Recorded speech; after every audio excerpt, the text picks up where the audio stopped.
ओमज्ञानतिमिरान्धस्य ज्ञानाञ्जनशलाकया चक्षुरुन्मितं येन तस्मै श्रीगुरवे नमः। श्रीचैतन्यमनोभीष्टं स्थापितं येन भूतले स्वयं रूपकदा मह्यं ददाति स्वपदान्तिकम्। वन्देऽहं श्रीगुरो श्रीयुतपदकमलं श्रीगुरुन् वैष्णवांश्च श्रीरूपं साग्रजातं सहगण रघुनाथान्वितं तं सजीवम् साद्वैतं सावधूतं परिजनसहितं कृष्णचैतन्यदेवं श्रीराधाकृष्णपादान् सहगणललिता श्रीविशाखान्वितांश हे कृष्ण करुणा सिन्धु दीनबन्धु जगत्पते गोपेश गोपिका कान्त राधाकान्त नमोस्तुते तप्त काञ्चन गौराङ्गी राधे वृन्दावनेश्वरी वृषभानुसुते देवी प्रणमामि हरिप्रिये वाञ्छाकल्पतरुभ्यश्च कृपा सिन्धुभ्येव च पतितानां पावनेभ्यो वैष्णवेभ्यो जय श्री कृष्ण चैतन्य प्रभु नित्यानंद श्री अद्वैत गदाधर श्रीवासादि गौर भक्तवृंद हरे कृष्ण कृष्ण कृष्ण हरे हरे हरे राम राम राम हरे हरे नमो विष्णुपदाय कृष्ण पृष्ठाय भूतले श्रीमते भक्ति वेदांत स्वामी नामिने नमस्ते सरस्वती देवी गौरवाणी प्रचारिणी निर्विशेष शून्यवादी पाश्चात्य देशत।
नमो विष्णुपदाय कृष्ण पृष्ठाय भूतले श्रीमते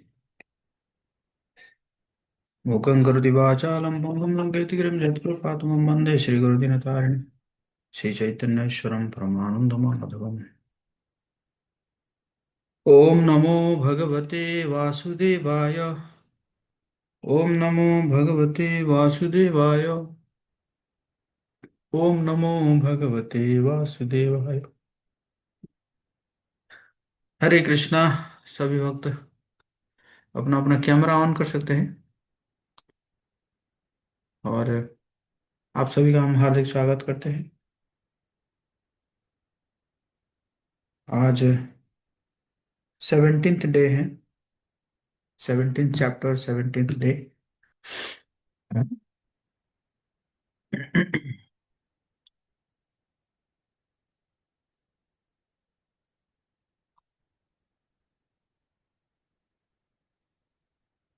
आप सभी अपना कैमरा ऑन कर सकते हैं, नहीं तो काफी इम्पर्सनल लगेगा ना। ऐसा लगेगा जैसे दीवार कुछ क्लास दे रहे हैं।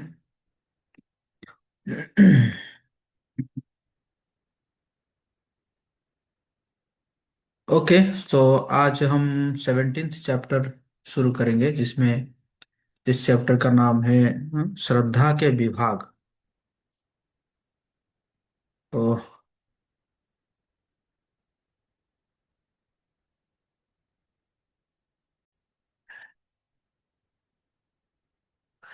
कल हम 16वां अध्याय पढ़े थे, जिसमें हम पढ़े थे कि दैवी या आसुरी गुण कैसा है, असुरों का मत क्या है और उनका दृष्टिकोण क्या है, और आसुरी प्रवृत्तियों से कैसे मुक्त होंगे। ये कल हम पढ़े थे। और आज के सत्र का जो सारांश है, गुणों के अंतर्गत श्रद्धा के प्रकार। गुणों मतलब जो तीन गुण है, तीन गुण में श्रद्धा के प्रकार कैसा होता है, और गुणों के अंतर्गत श्रद्धा के लक्षण क्या है, और अपने यज्ञ तप और दान में दोषों से मुक्त होना। ये तीन जो है सब सेक्शन है। तो सबसे पहले हम देखेंगे कि गुणों के अंतर्गत श्रद्धा के प्रकार। तो अर्जुन यहाँ पे पूछते हैं, अम, पिछले अध्याय में कृष्ण यह स्थापित कर चुके हैं कि शास्त्रों के श्रद्धावान अनुचर दिव्य है। जो भी शास्त्रों को अनुसरण करते हैं वो दिव्य है, और श्रद्धाहीन व्यक्ति वो कौन है, आसुरी है। तो शास्त्रों को जो फॉलो करते हैं वो दिव्य है, और जो श्रद्धा नहीं है वो आसुरी है। तो 16वां अध्याय के 23 नंबर में भगवान ने निष्कर्ष निकाला कि जो शास्त्रों की अवहेलना करते हैं और मनमाने ढंग से कार्य करते हैं, न तो इस जन्म में न ही अगले जन्म में सुख प्राप्त करेंगे। और इस अध्याय में भगवान जो है उन लोगों के भाग्य के बारे में जिज्ञासा करते हैं जिनकी श्रद्धा शास्त्रों पर आधारित नहीं होती है। प्रत्युत्तर कृष्ण तीन तीन गुणों में स्थित श्रद्धा एवं अन्य चीजों का वर्णन करते हैं।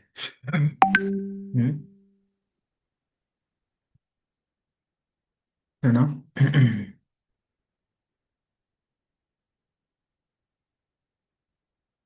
तो संक्षिप्त में कृष्ण अध्याय 16 में दो विपरीत प्रकार लोगों को वर्णन करते हैं। एक तो शास्त्रीय श्रद्धा रखने वाले और श्रद्धाहीन। और 17वां अध्याय में उन लोगों का वर्णन करते हैं जो मध्य में स्थित है, जिनकी श्रद्धा शास्त्रीय नहीं होती। हम्म, उनके बारे में आज इस अध्याय में चर्चा करेंगे। तो सबसे जो पहला प्रश्न अर्जुन जो है पूछ रहे हैं, क्या पूछ रहे हैं? ओम नमो भगवते वासुदेवाय। ओम नमो भगवते वासुदेवाय। ओम नमो भगवते वासुदेवाय। अर्जुन उवाच, ये शास्त्र विधिमुत्सृज्य यजन्ते श्रद्धयान्वितः, तेषां निष्ठा तु का कृष्ण, सत्त्वमाहो रजस्तमः। अर्जुन ने कहा कि हे कृष्ण, जो लोग शास्त्र के नियमों का पालन न करके अपनी कल्पना के अनुसार पूजा करते हैं, उनकी स्थिति कौन सी है? वे सतुगुणी है, रजगुणी है या तमोगुणी है? तो कृष्ण जो है सबसे पहले उन लोगों की स्थिति को समझाएंगे जो शास्त्र के नियमों का उल्लंघन किए बिना पूजा करते हैं। जो शास्त्रों के हिसाब से पूजा करते हैं। उसके बाद फिर उन लोगों की अवस्था बताएंगे जो शास्त्र के नियमों को त्याग देते हैं। तो सबसे पहले भगवान क्या करेंगे, जो शास्त्रों को पालन करते हैं उनके बारे में बताएंगे, और शास्त्रों को जो नहीं पालन करते हैं उनके बारे में अभी चर्चा करेंगे। तो ये जो 2 नंबर से जो है, जो 7 नंबर श्लोक तक, ये है श्रद्धा और उपासना का निर्धारण गुण करते हैं। गुण, गुण मतलब क्या है? गुण मतलब है 3 गुण, प्रकृति के जो 3 गुण वो करते हैं ना। तो श्रद्धा और उपासना के निर्धारित गुण करते हैं। तो दूसरे श्लोक में भगवान कह रहे हैं कि लोगों की श्रद्धा जो है वो 3 प्रकार की होती है। 3 प्रकार की श्रद्धा। क्यों 3 प्रकार की श्रद्धा? जो गुणों से प्रभावित पूर्व संस्कार के कारण अर्जित स्वभाव से उत्पन्न होती है, अतः श्रद्धा सत्वगुण, रजोगुण और तमोगुण में हो सकती है। अब इसके बारे में सुनो। तो जो श्रद्धा है, सत्वगुणी श्रद्धा, रजोगुणी श्रद्धा और तमोगुणी श्रद्धा। ओके। तो लेकिन यदि कोई प्रामाणिक गुरु और शास्त्रों के नियमों का पालन करता है तो उसकी मनोवृत्ति बदल सकती है। धीरे धीरे व्यक्ति अपनी स्थिति को तमोगुण या रजोगुण से सत्वगुण तक परिवर्तित कर सकता है। ये तो पूर्व जन्म से तो, है ना, उसको मिला है ये, है ना। लेकिन क्या है कि अगर वो जो है अ, कोई प्रामाणिक गुरु या शास्त्रों के नियमों का पालन करता है, तो धीरे धीरे जो है उसका जो श्रद्धा तमोगुण से या रजोगुण से कहाँ तक पहुंच सकता है, सत्वगुण तक पहुंच सकता है। तो 3 नंबर श्लोक में भगवान कह रहे हैं कि विभिन्न गुणों के अंतर्गत अपने अपने अस्तित्व के अनुसार मनुष्य एक विशेष प्रकार की श्रद्धा विकसित करता है। ऐसी श्रद्धा से वो जिस रूप की उपासना करता है उसी का अनुरूप बन जाता है।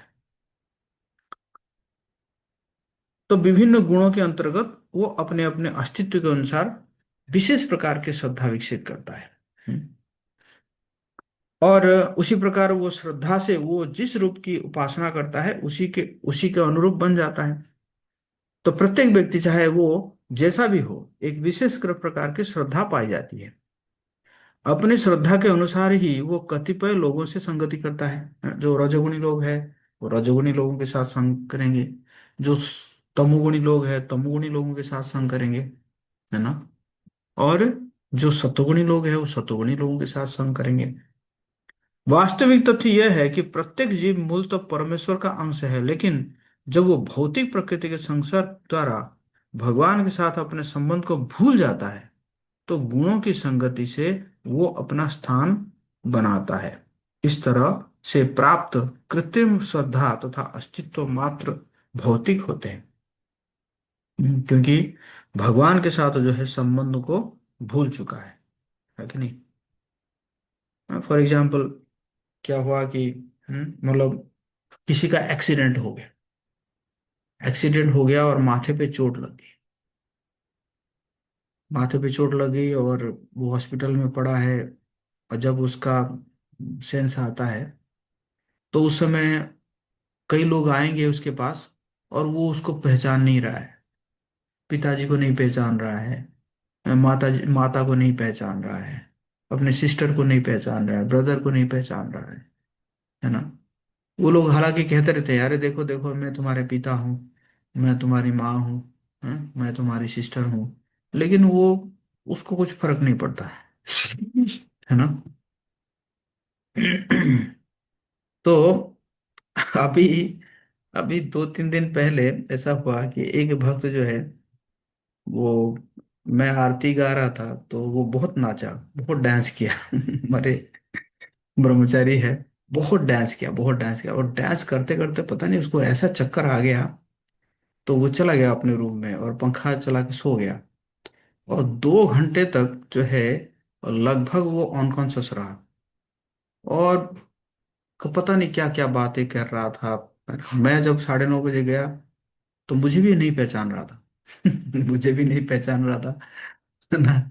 और कुछ कुछ कह रहा था, मैंने मैंने रिपोर्ट दे दिया है, मैंने ये किया है वो किया है, अरे कीर्तन बंद करो, ऐसे ही बोल रहा था फिर मैंने इसको तुरंत लेके हॉस्पिटल गया, और जाते जाते उसका ठीक हो गया था, मतलब वो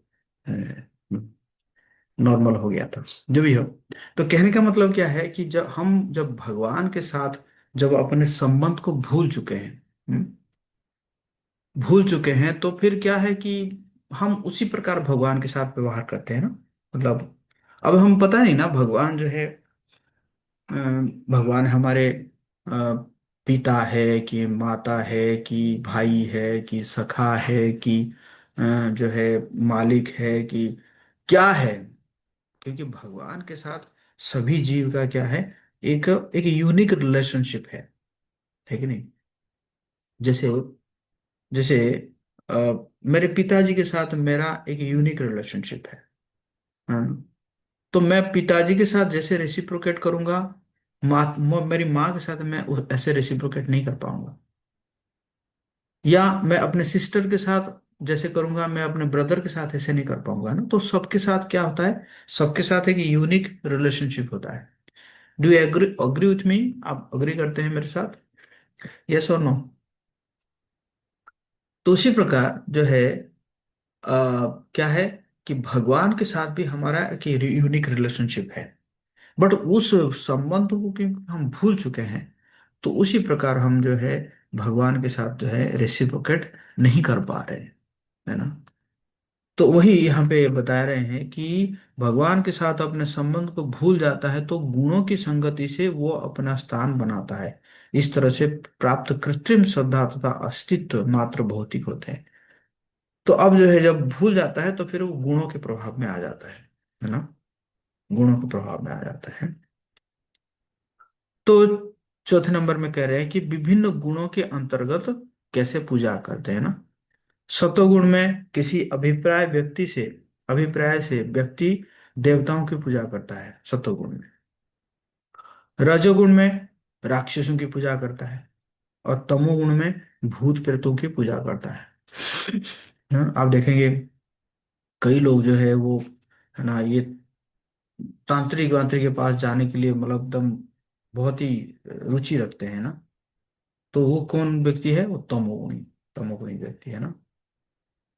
रजोगुण में लोग राक्षसों की पूजा करते हैं। राक्षसों की पूजा करते हैं। आप देखेंगे हमारे यहाँ पे गया में जो है एक पार्क बना हुआ है, जरासंध पार्क। और वहां पे जरासंध का जो है मूर्ति स्थापित किया गया है। तो पहले मूर्ति स्थापित किया गया है, उसके बाद फिर वो मूर्ति किसी ने तोड़ दिया तो फिर दोबारा जो है पत्थर का मूर्ति बना के कर रहे हैं ना। राजगीर में आप जाएंगे तो बहुत बड़ा पार्क है जरासंध का। कहीं कहीं पे तो जरासंध का मंदिर भी है, पता है आपको? हम्म। तो इसी प्रकार जो है ये क्या है, सत्वगुणी लोग, रजोगुणी लोग। और सत्वगुणी लोग देवताओं को पूजा करेंगे, रजोगुणी राक्षसों की पूजा करेंगे, और तमोगुणी जो है वो भूत प्रेतों की पूजा करते हैं। तो इसमें जो है उन लोगों का वर्णन है जिन्होंने आलस्यवश शास्त्रों का त्याग दिया है, अथवा आवश्यक पूजा कष्टकारी होने के कारण उसे त्याग दिया है, तथापि वे निष्ठापूर्वक देवताओं की पूजा करते हैं। इसके विपरीत हम्म अब जो है बताएंगे कि आसुरी मार्ग का वर्णन है जो वैदिक प्रथा के विरुद्ध है। अब जो है आगे से आसुरी तपस्या बताएंगे लोग, है ना। आसुरी तपस्या जैसे कल ही हम चर्चा कर रहे थे, भस्मासुर, है ना। आसुरी तपस्या, आसुरी तपस्या जो है वो कोई शास्त्रों में संस्कृत नहीं है। हम्म। जैसे ये भस्मासुर क्या कर रहा था, अपने अपने शरीर से मांस को काट काट के अग्नि में डाल रहा था, और अपने सिर को भी काटने जा रहा था। उसी समय शिव जी आके प्रकट हो गए। तो ये कोई शास्त्रों में लिखा हुआ नहीं है। हम्म। लेकिन दंभ और अहंकार से अभिभूत होकर की जाती है, किसी स्वार्थ के प्रयोजन से। हाँ, उदाहरण तो किसी राजनीतिक या सामाजिक उद्देश्य के लिए किया जाता है। हम्म। काम आसक्ति या शारीरिक बल से प्रेरित होकर मूर्खतापूर्वक शरीर और परमात्मा को कष्ट देते हैं, है ना। तो ये क्या है? आसुरी तपस्या है कि नहीं। तो इसी प्रकार तीन प्रकार का आहार भी है। हम्म। तीन प्रकार का आहार, तीन प्रकार का यज्ञ, तीन प्रकार का तपस्या, और तीन प्रकार का दान भी है। अब उसके बारे में सुनो। भगवान कह रहे अर्जुन को, सुनो सुनो सुनो। हम्म। तो किसी व्यक्ति के जो है आहार, यज्ञ, तपस्या और दान की क्रियाओं को देखकर उसकी श्रद्धा के प्रकार का अनुमान किया लगाया जा सकता है। कृष्ण इन प्रत्येक चारों चीजों के तीन तीन प्रकारों का वर्णन करेंगे। व्यक्ति को उसका एक्टिविटी देख के पता चल जाएगा कि वो व्यक्ति जो है किस गुण में काम कर रहा है ना। तो तीन गुणों में भोजन, है ना, सतोगुणी आहार, रजोगुणी आहार और तमोगुणी आहार क्या है? हाँ? सतुगुणी भोजन क्या है? आयु, सत्व, बलारोग्य। आयु, सत्व, बलारोग्य। आयु, शुद्धता, बल, स्वास्थ्य, सुख, प्रीति, विवर्धना। हम्म? सुख तथा तृप्ति का वर्धन ऐसे भोजन से होता है। रस्या, स्निग्धा, स्थिरा, हृदया। ऐसा भोजन रसमय, स्निग्ध, स्वास्थ्यप्रद और हृदय को भाने वाला होता है। आहारा, सात्विक, प्रियः, सत्वगुण लोगों का को ऐसा भोजन प्रिय होता है ना? है कि नहीं? स्वास्थ्यप्रद होता है, हाइजेनिक, हेल्दी, है ना, रसमय, ये सब है। ये हो गया सत्वगुणी भोजन। रजोगुणी भोजन क्या है?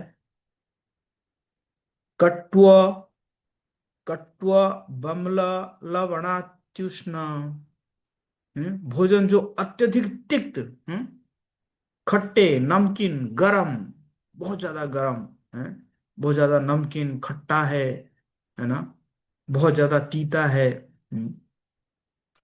तीक्ष्ण, रुक्ष, विदाहिनः, चटपटे, शुष्क और जलन उत्पन्न करने वाले होते हैं। हम्म, आहारा राजस श्रेष्ठा, रजोगुणी लोगों को ये क्या होता है? प्रिय होते हैं। दुख शोकामय प्रदाह, ऐसा भोजन दुख, शोक तथा रोग उत्पन्न करता है। रजोगुणी भोजन जो है, दुख, शोक और रोग उत्पन्न करता है। तमोगुण भोजन क्या है? यात यामम गत रसम, भोजन जो 3 घंटे पूर्व पकाया गया, स्वादहीन है। पुति पर्यूषितम च यत, दुर्गंधित, सड़ा हुआ। हम्म, उच्छिष्टमपि चामेध्यम, झूठ, जूठा, जूठा और अस्पृश्य वस्तुओं से युक्त है। भोजनम तामस, तामस प्रियम, तमोगुणी लोगों को ये क्या होता है? प्रिय होता है ना? जैसे शहर में क्या करते हैं, मतलब एक चीज को बना के जो है फ्रिज में रख देंगे, और उसको 2-3 दिन तक उसको गर्म करके खाते रहेंगे, खाते रहेंगे, खाते रहेंगे। तो ये क्या है? तमोगुणी भोजन है ना? उच्छिष्ट भोजन उसी अवस्था में किया जा सकता है जब वो उस भोजन का अंश हो जो भगवान को अर्पित किया जा चुका है हो, अथवा किसी साधु पुरुष, विशेष रूप से गुरु द्वारा ग्रहण किया जा चुका हो। वैष्णव भक्त ऐसे भोजन को ग्रहण नहीं करते जो भगवान को अर्पित नहीं किया गया हो, चाहे वो सत्वगुणी भोजन क्यों ना हो। अगर भोग लग गया तब तो वो पवित्र हो गया। तो इसी प्रकार जो है, क्या है, तो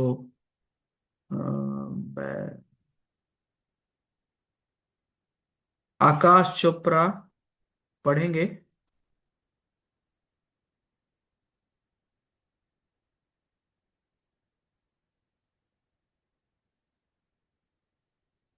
है आप मीटिंग में आकाश चोपड़ा?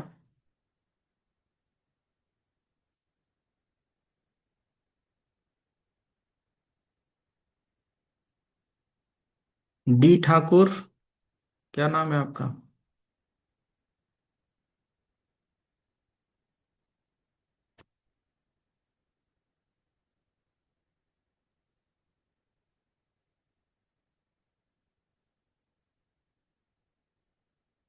या नीतीश?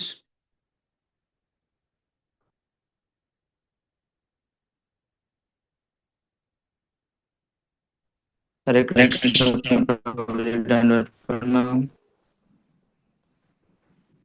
पढ़ो, नेटवर्क अच्छा नहीं है तुम्हारा, पढ़ना नहीं। हम्म।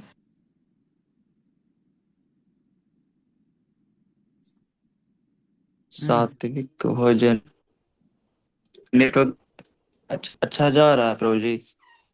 हाँ, पढ़ो पढ़ो। सात्विक भोजन रस के स्वास्थ्यप्रद तथा हृदय को भाने वाला होता है। परिणाम, वह आयु बढ़ाने वाला और जीवन को शुद्ध करता है। बल, स्वास्थ्य, सुख तथा तृप्ति प्रदान करने वाला होता है। राजसिक भोजन अत्यधिक खट्टे, नमकीन, गरम, चटे, शुष्क तथा जलन उत्पन्न करने वाले। परिणाम संदर्भ सिलेंडर अंटू मी पुष्प में श्री विश्वनाथ चक्रवर्ती ठाकुर के तत्व पर आधारित। दुख, ऐसे पदार्थों को ग्रहण करते समय होने वाली तकलीफ। शोक, पदार्थों को ग्रहण करने वाला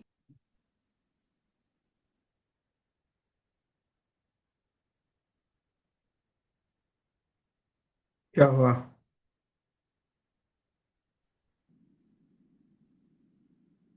हाँ, नीतीश। तमोगुण का पढ़े प्रभु जी। हाँ, पढ़िए पढ़िए। खाने से 3 घंटे पूर्व पकाया गया भगवान को अर्पित प्रसाद के अलावा स्वादहीन, वियोजित एवं सड़ा, जूठा तथा अस्पृश्य वस्तुओं से युक्त भोजन भगवान या साधु, विशेषकर गुरु के उच्चिष्टों को छोड़कर अन्यथा उच्चिष्ट संक्रमण और रोग पैदा करते हैं। जी, थैंक यू। तो इस प्रकार ये जो है 3 प्रकार का भोजन हमने चर्चा की है ना। तो ये सब है ना, सात्विक भोजन है ये। राजसिक भोजन है ना, और तामसिक भोजन। हम्म, है ना। अब हम चर्चा करेंगे 3 गुणों, 3 गुणों, जो है अ, गुणों में यज्ञ, है ना। 3 गुणों में यज्ञ। तो सात्विक यज्ञ, राजसिक यज्ञ और तामसिक यज्ञ। तो सात्विक यज्ञ जो है क्या है, तो शास्त्र के निर्देशानुसार किया जाता है, कर्तव्य समझ कर किया जाता है, फल की इच्छा के बिना संपन्न किया जाता है, सात्विक यज्ञ। राजसिक यज्ञ क्या है, इस जगत के किसी भौतिक लाभ के लिए अथवा स्वर्ग प्राप्ति के लिए या गर्ववश है कि देखो मेरे पास इतना है, मैं इतना बड़ा बड़ा यज्ञ कर रहा हूँ। तो हो गया गर्ववश। तामसिक यज्ञ क्या है, शास्त्र के निर्देशों की अवहेलना करके प्रसाद वितरण के बिना कोई यज्ञ हो रहा है, और अगर प्रसाद नहीं वितरण हो रहा है तो क्या है, तामसिक यज्ञ है। वैदिक मंत्रों के का उच्चारण उच्चारण नहीं हो रहा है, पुरोहितों को दक्षिणा दिए बिना, है ना, मतलब कर रहे हैं पूजा और पुरोहित को जो है एकदम दुखी करके छोड़ रहे हैं। श्रद्धा के बिना किए जाते हैं। आप देखेंगे जो जो मैक्सिमम जो है मैरिजेस वगैरह में, है ना, मैरिजेस वगैरह में आप देखेंगे कि लाखों लाखों रुपए खर्चा कर देंगे, है ना।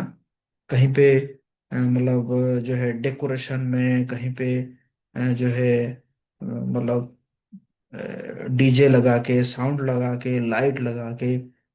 बट जब जब वो पूजा करने जिसको बुलाएंगे उसके साथ बार्गेनिंग करेंगे, 1100 रुपये में हो जाएगा ना, ठीक है ठीक है, 2100 ले लेना है लेकिन नहीं। और जल्दी जल्दी निपटा देना है ना, ज्यादा समय नहीं लगाने की आवश्यकता है। मतलब ये क्या हो जाता है, शो ऑफ, है ना। तो इसी को कहते हैं तामसिक यज्ञ, है ना।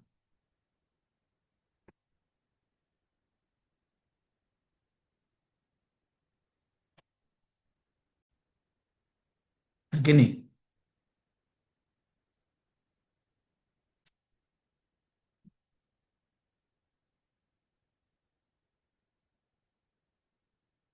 श्रुति पढ़ो।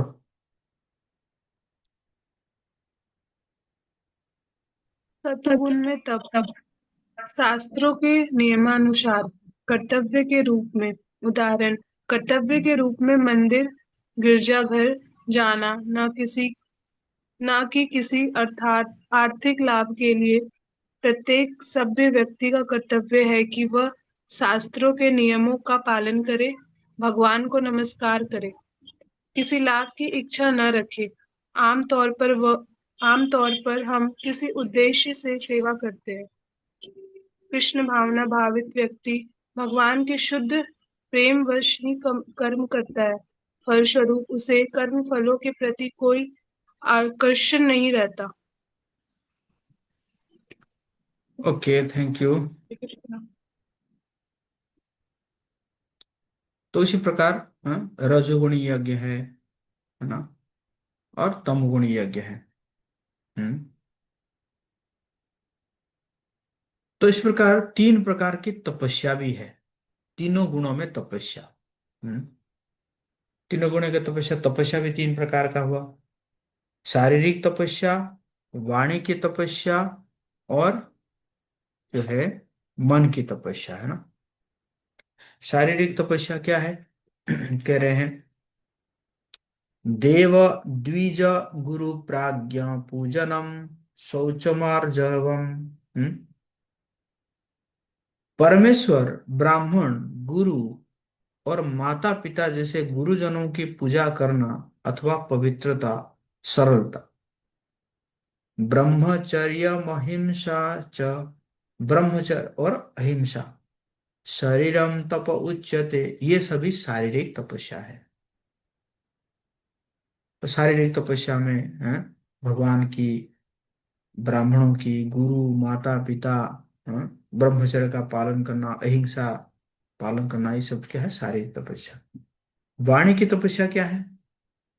अनुद्वेग करम वाक्यम, दूसरों को क्षुब्ध न करने वाले वाक्य बोलना। जो कि आजकल बहुत इंटरेस्ट आता है लोगों को ना, मतलब दूसरों को चिढ़ाना, दूसरों की निंदा करना, है कि नहीं। तो ये क्या कह रहे हैं? दूसरों को क्षुब्ध न करने वाले वाक्य बोलना। सत्यम प्रिय हितम च यत्, जो सच्चे, प्रिय, हितकर। स्वाध्यायाभ्यसनम चैव, वैदिक साहित्य का नियमित पाठ। वाङ्मय तप उच्यते, यही क्या है? वाणी की तपस्या है ना। वाणी की तपस्या है। तो क्षुब्ध न करने वाले वाक्य। शिक्षक अपने विद्यार्थियों को निर्देश देने के लिए सत्य बोल सकते हैं, लेकिन मन को उत्तेजित करने वाले सत्य को उनके समक्ष न बोले जो उनके विद्यार्थी नहीं है। कोई अगर सत्य आप बोल रहे हैं और उससे जो है कोई क्षुब्ध हो रहा है, अगर आपके छात्र है तो उनको आप बोल सकते हैं ना, बोल सकते हैं, क्योंकि मतलब उनको तो, आपको, आपका ऑथोरिटी है, आपका राइट है उनको, उनको कष्ट, मतलब कष्ट देके उनको सुधारने के लिए। लेकिन अगर आपके कोई स्टूडेंट नहीं है तो उनको नहीं बोलना चाहिए। इसके अतिरिक्त व्यर्थ की वार्ता नहीं करनी चाहिए। आध्यात्मिक क्षेत्र में बोलने की विधि है शास्त्र सम्मत तथ्यों को प्रिय तरीके से उच्च लोगों को के समक्ष बोलना, है ना। मतलब आध्यात्मिक जो है, जो शास्त्र सम्मत तथ्य है, लेकिन उसको थोड़ा पैलेटेबल वे में बोलना, है ना। जैसे हम देखते हैं कि कई लोग जो है, अ, जो बच्चे हैं, वो भगवान कृष्ण भावनामृत में जुड़ते हैं, और जुड़ने के बाद क्या करते हैं कि मतलब चाय चाय छोड़ देते हैं, कॉफी छोड़ देते हैं, या है ना मांसाहार करना छोड़ देते हैं। और छोड़ के क्या करेंगे? घर में जाके अपने माता पिता, अपने परिजनों को उपदेश देंगे। तुम लोग मांसाहारी मांस ग्रहण कर रहे हो, तुम लोग चाय पी रहे हो, तुम सब नरक जाओगे, तुम्हें पता नहीं है तुम कितना गलत काम कर रहे हो, है कि नहीं। वो कहेंगे अरे बाप रे, ये क्या हो गया इसको, ये तो, है ना, ये तो लग रहा है इसको जाके बिगड़ गया। है कि नहीं। तो इस प्रकार नहीं करना चाहिए, है ना, है कि नहीं। कल कल एक केस हुआ, जो है, एक लड़का जो है, वो घर में बोल के आ गया, मैं तो जा रहा हूँ, है ना, मैं जा रहा हूँ। आके मेरे पास पूछ गया कि तो मैं तो घर में आप बोल के आ गया हूँ, मैं आ जा रहा हूँ। मैंने कहा भाई, आने से पहले कम से कम पूछना तो चाहिए था। नहीं मैं तो, मैंने कहा तुम जाओ, कुछ दिन रहो, बाद में आना। नहीं नहीं, मैं तो बोल के आ गया हूँ, मैं कैसे जाऊंगा, अब मैं नहीं जाऊंगा। मैंने कहा यार, तुम्हारे घर वाले आएंगे, घर वाले आएंगे, तुरंत फोन लगा दिया, ए घर वाले इधर इधर मत आना। और ठीक है, 1-1.5 घंटे के बाद उसके माता पिता आके पहुंच गए। पहुंच के मैं उनके माता पिता के सामने कहा, मैंने कहा देखो, मैंने तो बोला नहीं था इसको रहने के लिए, मैं भी यही कह रहा हूँ कि ये घर पे रहे।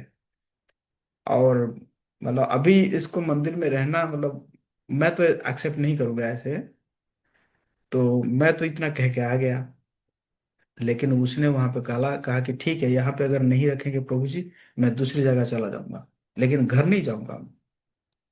तो फिर उसके घर वाले फिर मुझे रिक्वेस्ट किए कि प्रभु जी आप इसको रख लीजिए, नहीं तो ये और कहीं भाग जाएगा। मैंने कहा ठीक है, मैं रखूंगा तो, लेकिन आप लोगों को जो है ना, लिख के देना पड़ेगा है कि आगे कुछ होगा तो मैं इसका जिम्मेदार नहीं रहूंगा, है ना। तो मतलब इस प्रकार के जो है ना, इसको बोलते हैं फैनेटिसिज्म, है ना। थोड़ा, है ना, अंडरस्टैंडिंग रख के, है, मैच्योर वे में डील करना चाहिए, है? अगर हम इमेच्योर होके डील करते हैं ना, तो इसलिए यहाँ पे क्या कहा जा रहा है कि जो है सत्य तो बोलना है, बट कैसे बोलना है, बहुत ही मीठे, हाँ, शास्त्र सम्मत तथ्यों को प्रिय तरीके से उच्च लोगों को समक्ष में बोलना है ना, है कि नहीं। तो सत्य बोलना है लेकिन प्रिय भाष्य होना चाहिए। तो इस प्रकार ये हो गया वाणी की तपस्या, उसी प्रकार क्या है, हाँ? मन की तपस्या, हाँ? मन की तपस्या, मन प्रसाद सौम्यत्वम, मन प्रसाद सौम्यत्वम, संतोष, सरलता, कपट भाव से रहित, मौनमात्मा विनिग्रह, गंभीरता, मौन या आत्मसंयम, भाव संशुद्धि रित्येतत्, और हृदय की शुद्धि, तपो मान समुच्यते, ये मन की तपस्या है। हम्म। मन की तपस्या यह है कि इस अनावश्यक इंद्रिय भोग से दूर रखा जाए। इसे ऐसा प्रशिक्षण दिया जाना चाहिए कि यह हमेशा दूसरों का भला करने के बारे में सोचे। इस प्रकार तीन प्रकार के तपस्याएं तीन गुणों के अंतर्गत की जा सकती है, जिसका वर्णन आगे फिर 3 श्लोक में किया गया है। तो 3 गुणों में तपस्या, एक है सात्विक तपस्या, एक है राजसिक तपस्या, और एक है तामसिक तपस्या। तो हम्म, तरुण कृष्ण पढ़ोगे? हाँ, हरे कृष्ण प्रभु। पढ़ लो। 3 गुणों के अंतर्गत तप, भगवान, ब्रह्मांडों, आध्यात्मिक गुरु और पिता और माता जैसे वरिष्ठों की पूजा, स्वच्छता, सादगी, ब्रह्मचर्य और अहिंसा। वाणी की तपस्या, सत्य वचन बोलना, आध्यात्मिक क्षेत्रों में बोलने की विधि यह है कि जो भी यह कहा जाए वह शास्त्र सम्मत हो, प्रिय, हितकारी, शोध न करने वाली। शिक्षक केवल अपने छात्र को निर्देशित कर सकता है। नियमित रूप से शास्त्रों का उच्चारण करना चाहिए। वैदिक साहित्य के विपुल भंडार का अध्ययन किया जाना चाहिए। मन की तपस्या, संतोष, सरलता, गंभीरता, आत्मसंयम एवं जीवन की शुद्ध शुद्ध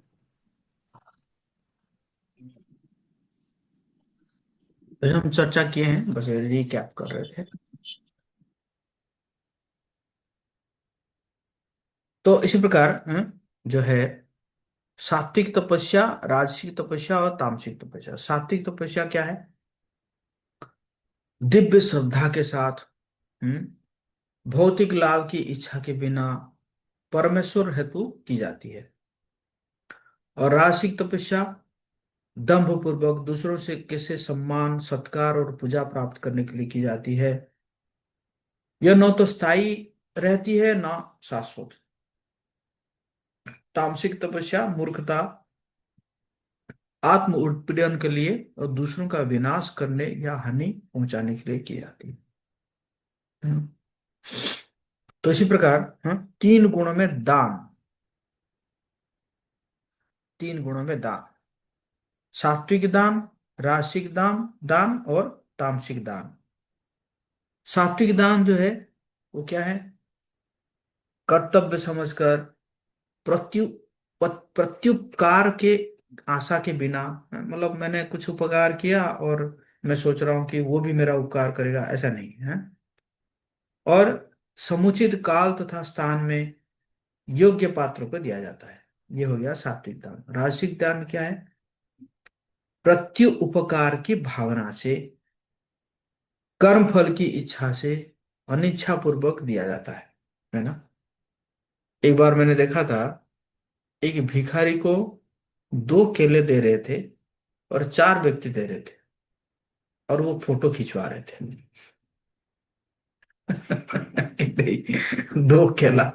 2 केला खिला रहे हैं भिखारी को और 4 व्यक्ति और उसका फोटो दे खींच रहे हैं ना। तो ये क्या है? ये राशिक दान है। तामसिक दान क्या है? अपवित्र स्थान में अनुचित समय पर अयोग्य व्यक्ति को बिना समुचित ध्यान और आदर से दिया जाता है। ये क्या है? तामसिक दान है।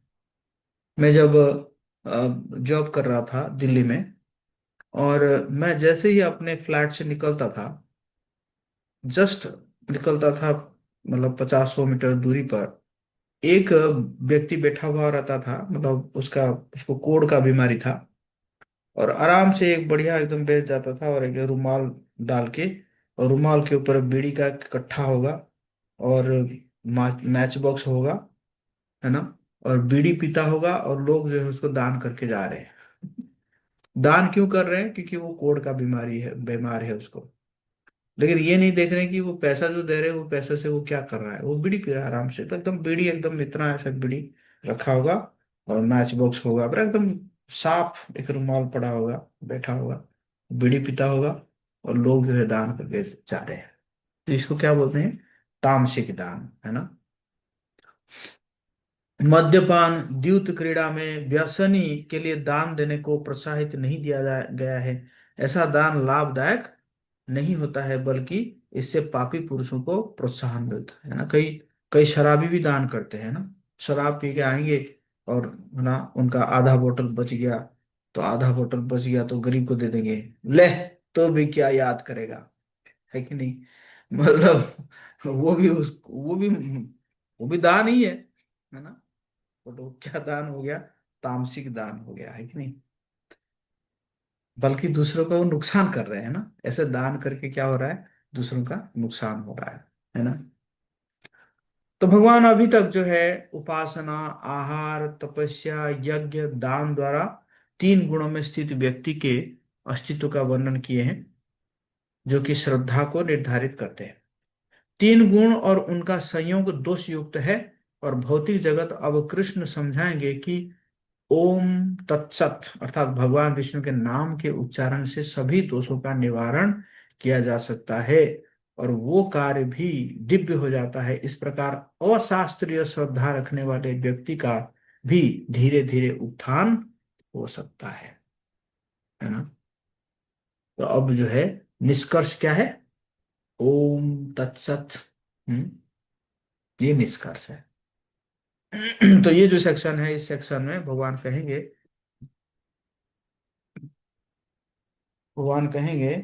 कि जो है यज्ञ, दान और करने की तप करने की जो सही भाव है, जो भगवान के प्रति समर्पण है, वो उसको वर्णन करता है ना। तो 23 नंबर श्लोक में भगवान कह रहे हैं ओम तत्सत। ये 3 शब्द पर ब्रह्म को सूचित करते हैं, और ब्रह्म की संस्तुति के लिए किए गए यज्ञ के समय ब्राह्मणों द्वारा उच्चारित किए जाते हैं, है ना। से यहाँ पे लिखा हुआ ओम परम लक्ष्य का सूचक है। तत् मुक्ति के लिए अनासक्त भाव से कार्य करना। सत भगवान की सेवा के लिए कार्य करना। इनके लाभ शाश्वत काल तक रहते हैं, और ये हमारे आध्यात्मिक स्वभाव को प्रकट करते हैं, है ना।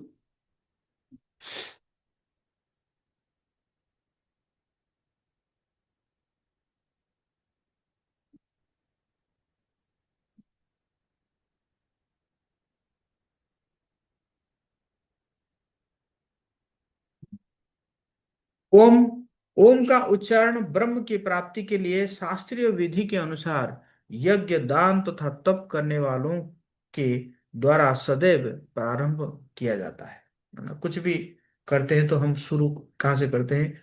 ओम, है, ओम से शुरू करते हैं ना। तत्, तत् का उच्चारण भवबंधन से मुक्ति के इच्छुक और कर्म फल की इच्छा के किए बिना यज्ञ, तप और दान करने वालों के द्वारा किया जाता है। सत, सत का प्रयोग परम सत्य के ज्ञाता या खोजकर्ता एवं यज्ञ के संपन्नकर्ता को सूचित करने के लिए किया जाता है। यज्ञ, तप और दान के सभी शुभ कार्य परमेश्वर की प्रसन्नता के लिए किए जाते हैं।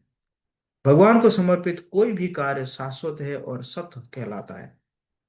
हम्म? और इसके परम असत क्या है? परमेश्वर में श्रद्धा के बिना किया गया कोई भी यज्ञ, दान तथा तपस्या नश्वर है, यह वो असत कहलाता है और इस जन्म और अगले जन्म दोनों में व्यर्थ जाता है। हम्म? है ना, इस प्रकार है कि नहीं? भगवान यहाँ पे कंक्लूजन दे रहे हैं, है कि नहीं? हम्म।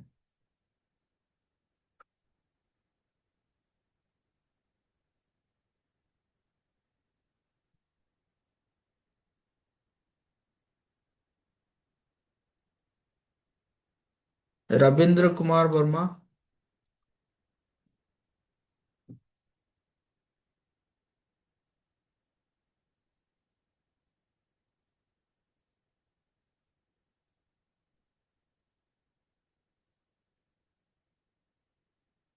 कहाँ रहते हैं आप लोग सब?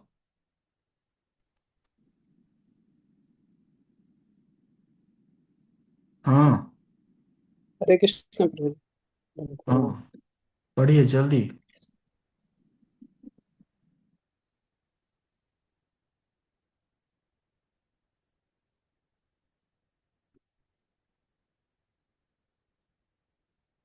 मैंने कहा पढ़िए, फिर चुप हो गए, बताइए।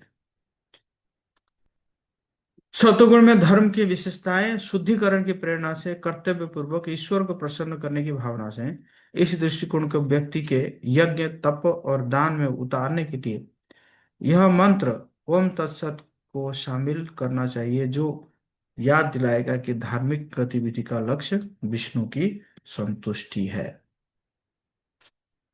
हम्म।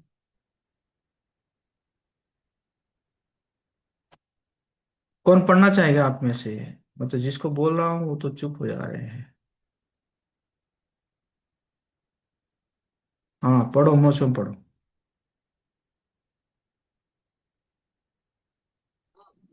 हरे कृष्णा प्रभु जी। पंचांग प्रणाम।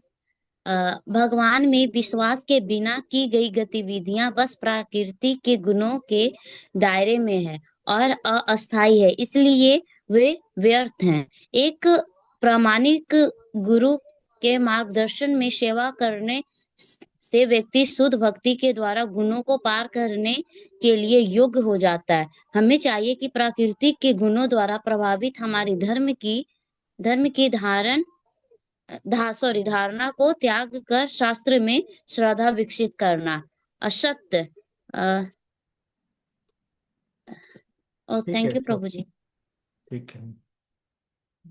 अश्रद्धाया हुतम दत्तम तपस्तप्तम कृतम च यत् असदित्युच्यते पार्थ न च तत्प्रेत्य न यह।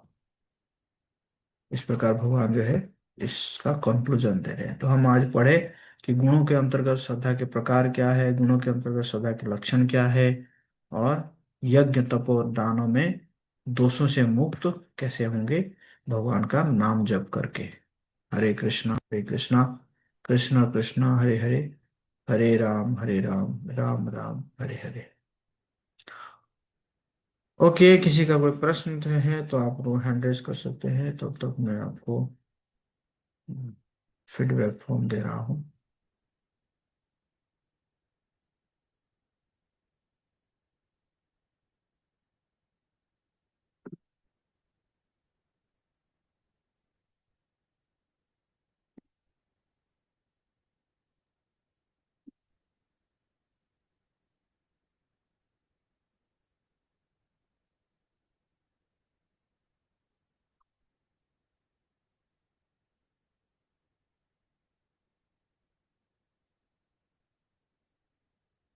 हाँ, रविंद्र कुमार जी पूछो। हरे कृष्ण प्रभु जी। बोल रहे थे प्रभु जी कि निष्काम कर्म योग जो है सो फल की इच्छा से रहित किया गया काम है ना प्रभु जी। और एक है सकाम कर्म योग, तो सकाम कर्म योग क्या है प्रभु जी?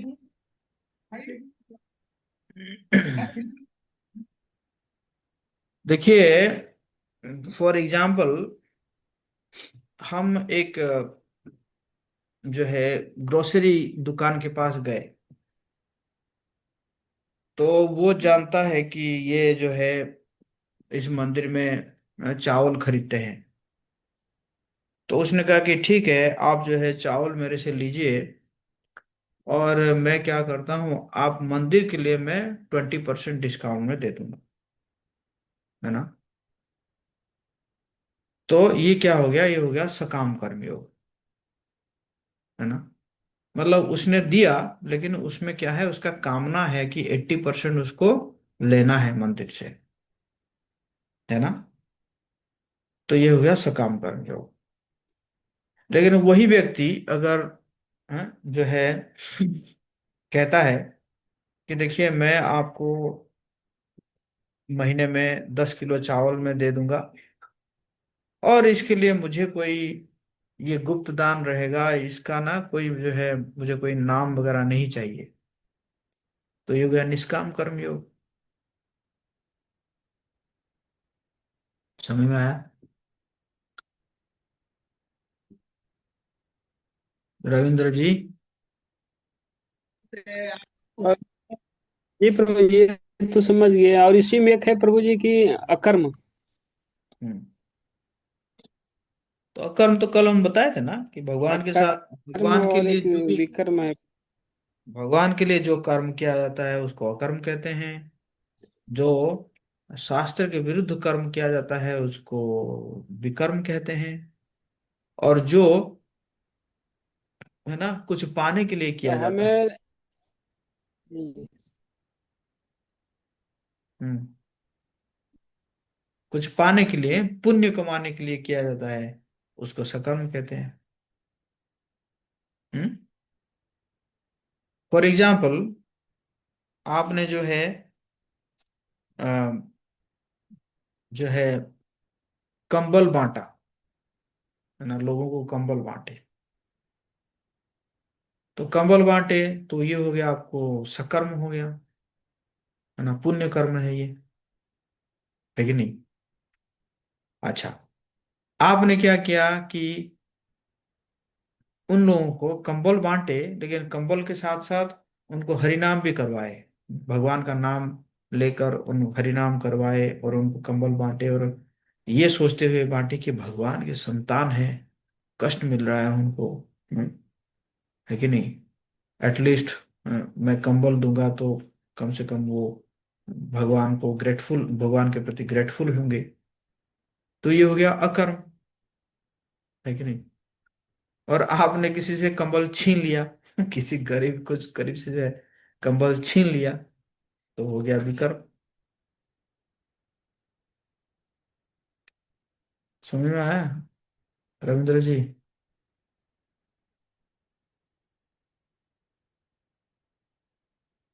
जी प्रभु जी।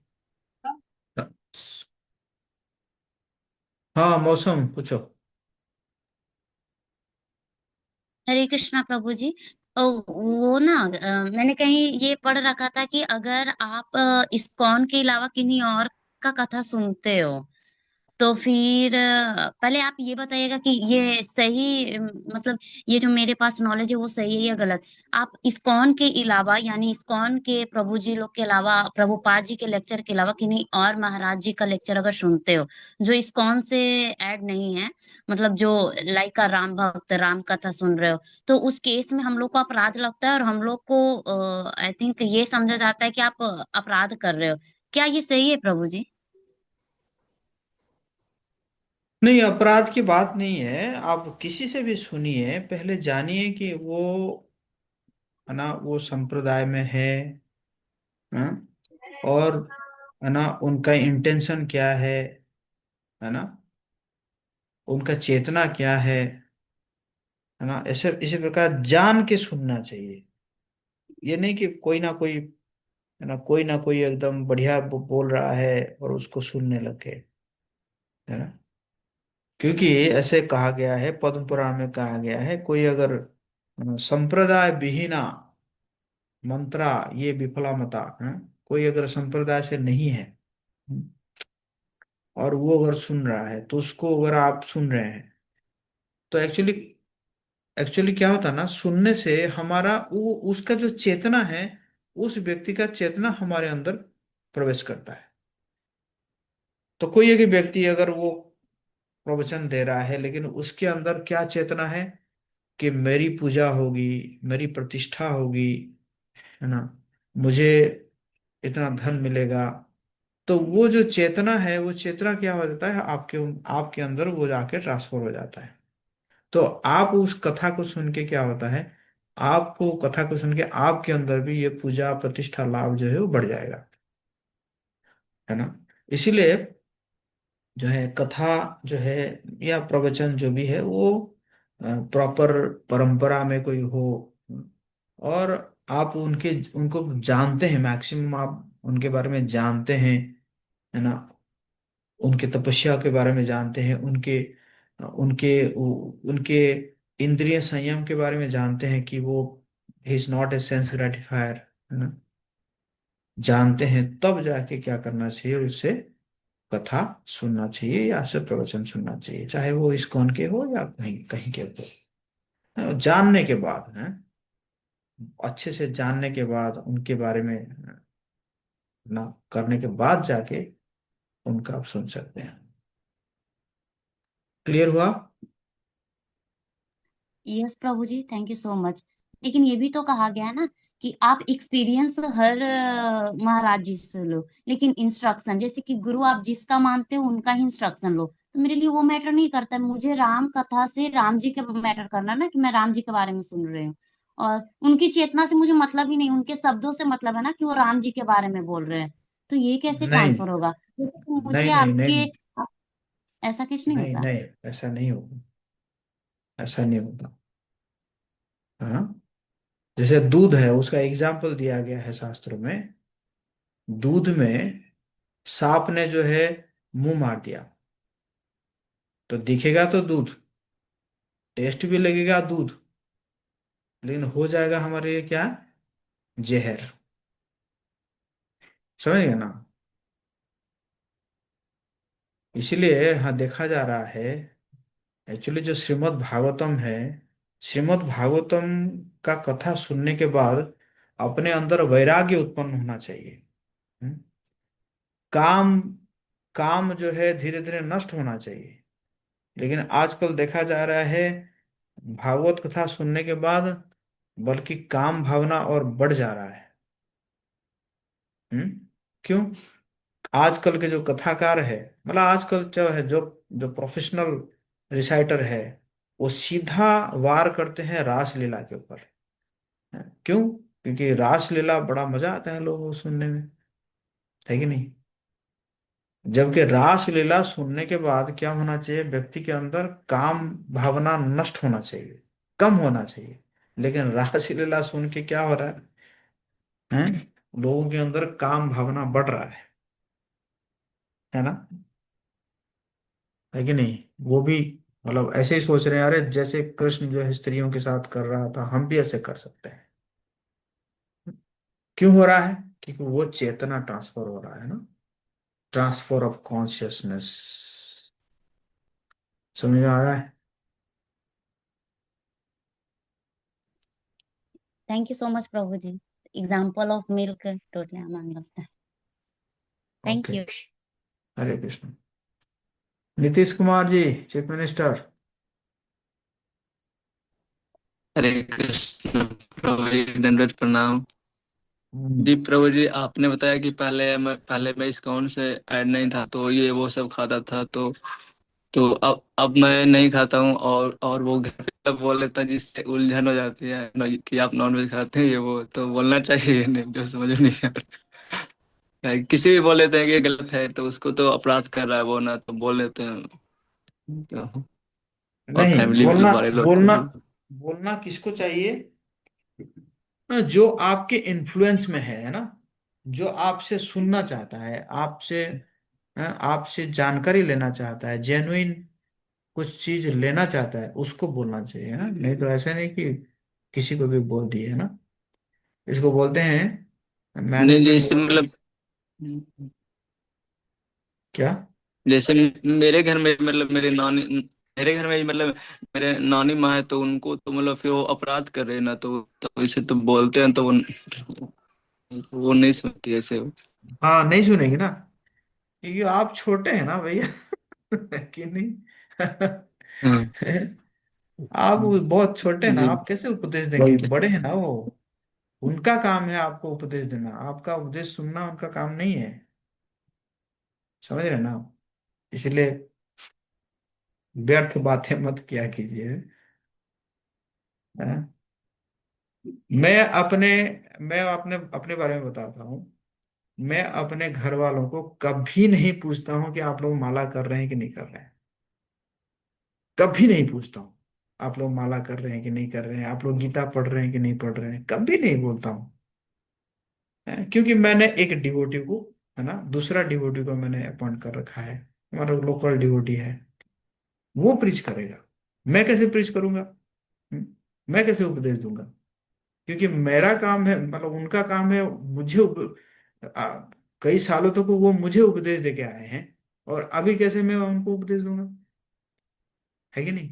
बट हाँ, कई बार पूछते हैं, है ना, मेरी सिस्टर जो है मेरी मुझे पूछती है, पूछती है कभी कभी, है ना, जेन्युइनली पूछती है, तो मैं उसको बोलता हूँ हाँ ऐसे करना चाहिए, कि ये ये गजेंद्र मोक्ष स्तोत्र क्या है, गोपी गीत क्या है, ऐसे कभी कभी पूछती है। तो पूछती है तो मैं जेन्युइनली बताता हूँ। हाँ, अपने से नहीं बताता हूँ। समझ गया ना? ओके। ओके, कल हम मिलेंगे लास्ट सेशन 18 चैप्टर का। और कल का सेशन थोड़ा बड़ा होगा क्योंकि बहुत सारे श्लोक है। आई थिंक 18 अध्याय का 70 से ज्यादा श्लोक होगा।